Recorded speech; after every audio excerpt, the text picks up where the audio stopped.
I go up there on the stage, there's already people chanting my name or screaming or their arms up or they're whistling. I just know that I'm going to give them a fantastic night. And the energy to see people dancing, to see people looking at you, to know that and to feel it and to get it all back is an addictive experience. If I don't DJ for a month, I feel a little bit dead. I was born in Africa and I moved to London when I was 1 year old.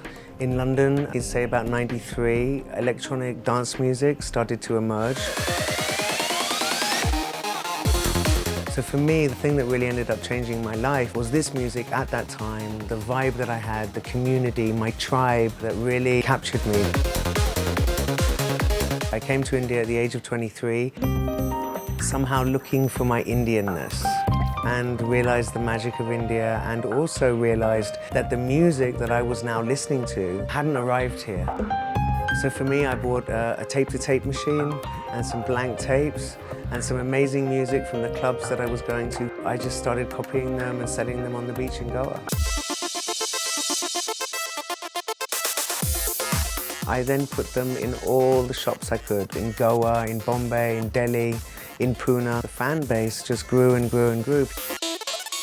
From that, when I started DJing a few gigs here, a few gigs there, I never identified myself as a DJ.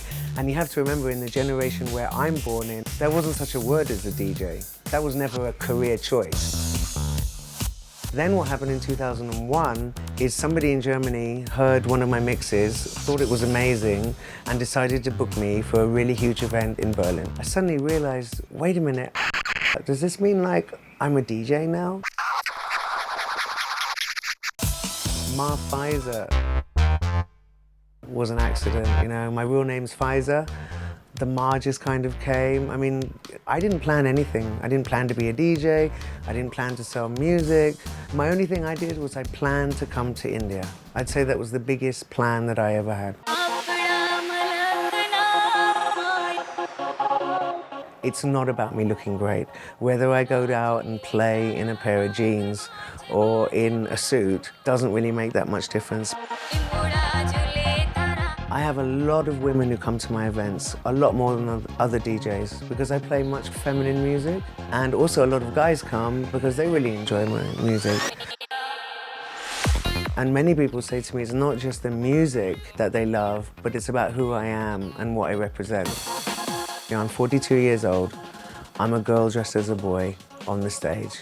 It's a fantasy, you know? I've DJ'd with an ear infection.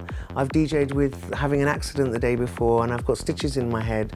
I've DJ'd with bad back pain. I've DJ'd with toothache. But when I get there on the stage, I don't feel a thing. I feel like I'm not in my body.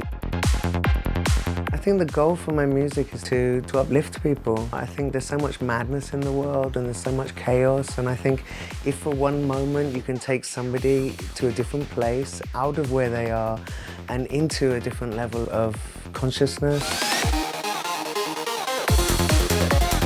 I use frequencies, I use the music to create a feeling, and then I mix it, mash it, squeeze it, you know, thrash it, whack it. I'm tweaking something, I'm tweaking it, I'm like, ah, and everyone else is, ah, and then before you know it, people scream, people are dancing with their hands up in the air, people are jumping. It's ecstatic music. So what's happened is a slow seduction. I'll start somewhere and I'll finish somewhere else, and it's gathering speed, it's gathering momentum. You know it's just started. I'm warming up. I'm going to take it to the next level, then I'm going to take it to the next level, and then I'm going to take it to the next level. And then by the end of it, I'm just going to slam it in, and you cannot help but scream.